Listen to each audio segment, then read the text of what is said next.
বন্ধু ঈদের জামাত শুরু হয়ে যাবে, আমার লাগে ঈদের নামাজে যাইতেছি।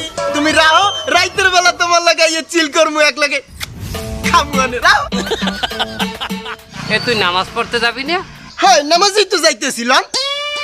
তারা কি পিন্দে আইছো? কি হয়েছে? এত ইউজুয়াল সব সময় পিন্দি। এবার ঈদের নামাজ পড়ার লইতে তোর না পাঞ্জাবি আর পায়জামা কিনে দিলাম। ও আব্বা, আপনি আসলে একটু ওল্ড মডেলের মাল। আমি যদি এখন ওই পাঞ্জাবি আর পায়জামা পিনতে নামাজে যাই, তাহলে রাইতে ভাই বন্ধু নিয়ে সিল করবো কি পিনতে? ওটা পুরানোই যাইবে না? ভাই বন্ধু লইয়া রাইতে সিল হরবি পাঞ্জাবি পরবিয়া, আর এখন নামাজে যাবি ল্যাঙ্গট পরবিয়া। হয়।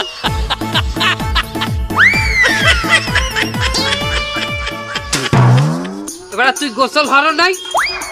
গোসল করে কি হইবে? গোসল করার দরকার নেই, আমি দুপুর বেলা করিলে মানে। গোসল হরা লাগে না? তার এই যে জঙ্গল, এই যে বগলের জঙ্গল, এই লই তুই নামাজে যাবি? এরকম করে দেখলে নামাজে হাত বানবি? ও দেখকে মানুষের দেখতার বেহনে। আরে যা, তোর মায়ের সেমাই বেঁচে সেমাই খাই আয় যা। আব্বা, এই যুগে আইসো পোলাপান কি সেই মিষ্টি সেমাই খায়? তোর কি খায় আমি জানেন না? আমি কয়টায় ঘুম দিয়ে উঠি? আমি প্রতিদিন ঘুম দিয়ে উঠি 11টা 12টা দুপুর 10টা 11টা 12টার সময় ঘুম দিয়ে উঠমু, যাইয়ে স্যার একটু পরোটা খামু ক্লিয়ার। এরপর 4টার সময় যাইয়ে একটু স্যান্ডউইচ, একটা বার্গার, আর একটু যে কি কয় পিৎজা, এই খাইয়ে মোটামুটি। আর রাইতে?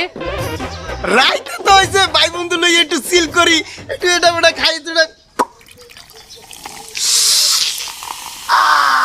জ্বলতে জ্বলতে নামে মই পেতে পারবো না, ওটা আমি বুঝলাম না আমি কি খাই রাই। তুই আয় নামাজে আয়। তুই এই কেমন বাপ নামাজে যাইতেছে, আমার লইয়ে যাইবেন না? এই যুগের বাপেরা পোলাপানরে ঠিক মতো ভালোবাসতেও জানে না। ঠিক মতো যদি ভালোটাই বাসতে, তাকে পোলাপান বেলাই নিয়ে চাইতে।